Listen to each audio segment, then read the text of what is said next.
ՊԵԿ-ն ամփոփել է տարվա առաջին եռամսյակի իրացման շրջանառությունը։ Հունվարից մարտ ՀԴՄ-ներով եւ հաշվարկային փաստաթղթերով 3 տրիլիոն 759 միլիարդ դրամի 212 միլիոն 844 հազար հատ գործարք է եղել։ Քանակն ավելացել է 20, իսկ գումարը 16%-ով։ Իսկ միայն ՀԴՄ-ներով գործարքների քանակը 199 միլիոն 727 հազար հատ է։ Ծավալը 793 միլիարդ 784 միլիոն դրամ։ Աճը տվյալ դեպքում համապատասխանաբար 20 եւ 23%-ի է հասնում։ Եթե դիտարկենք անկանխիկ կտրոնների ցուցանիշները անցյալ տարվա եւ ընթացիկ տարվա համադրելի, կստացվի, որ մենք 51% աճ ունենք անկանխիկի մասով նախորդ տարվա նույն հաշվետու ժամանակաշրջանի համեմատ, քանակային առումով 51% աճ ունենք, իսկ գումարային առումով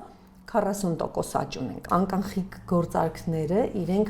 ավելի մեծ աճի տեմպ ունեն, քան կանխիկ գործարքները եւ բնականաբար դրան նպաստել են եւ օրենսդրական փոփոխությունները եւ առհասարակ մշակույթ ձևավորվում գնալով անկանխիկ գործարքներ իրականացնելու։ Իսկ որքանով են խանութներն իրենց վերահսկում առևտրի այս ակտիվությունը։ Մայրաքաղաքում գտնվող խոշոր առևտրի կենտրոններից մեկում նշում են, ցուցանիշները նկատելի են։ Համեմատած նախորդ տարվա եռամսյակի հետ իրականում այս տարի ավելի ակտիվ են եղել։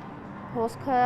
հաճախորդները ավելի ակտիվ են, ինչը շատ ուրախալի է։ Չնայած որ կար մտավախություններ, որ օնլայնը կարա նպաստի, բայց օֆլայն գնումները ավելի ակտիվ են, ինչը շատ ողջունելի է։ Արդեն բավականին մեծ հաճախորդների բանակը օգտվում է անկանխիկ գործարքներից։ Հունվար ամիսը նախատոնականից հետո պասիվ էր մեզ մոտ,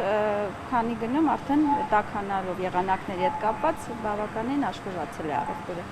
Արդյոք վարչարարության գործոնը մեծ է այս գործարքների աճում։ Պեկ Պաշտոնյանն նշում է։ Բնականաբար այդ ռեսուրսներով այդքան վարչարարություն հնարավոր չի կիրառել բոլոր հարկվճարողների մասով,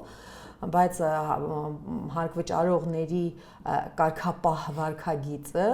կարելի ասել համատարած բնույթ ունի, ուստի միայն վարչարարության պայմանավորել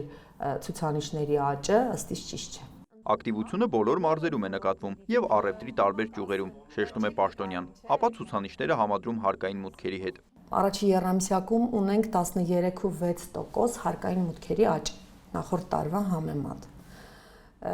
Գումարային առումով միայն ՀԴՄ գործարքները 23% աճ է։ Բայց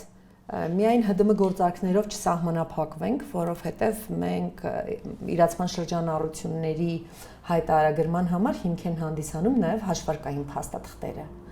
Ըստ էության, եթե դիտարկենք եւ ՀԴՄ գործարքների եւ հաշվարկային փաստաթղթերով գործարքների ընդհանուր գումարային աճը, ապա դա առաջի եռամսյակում 25-ի համեմատ կազմել է 16%։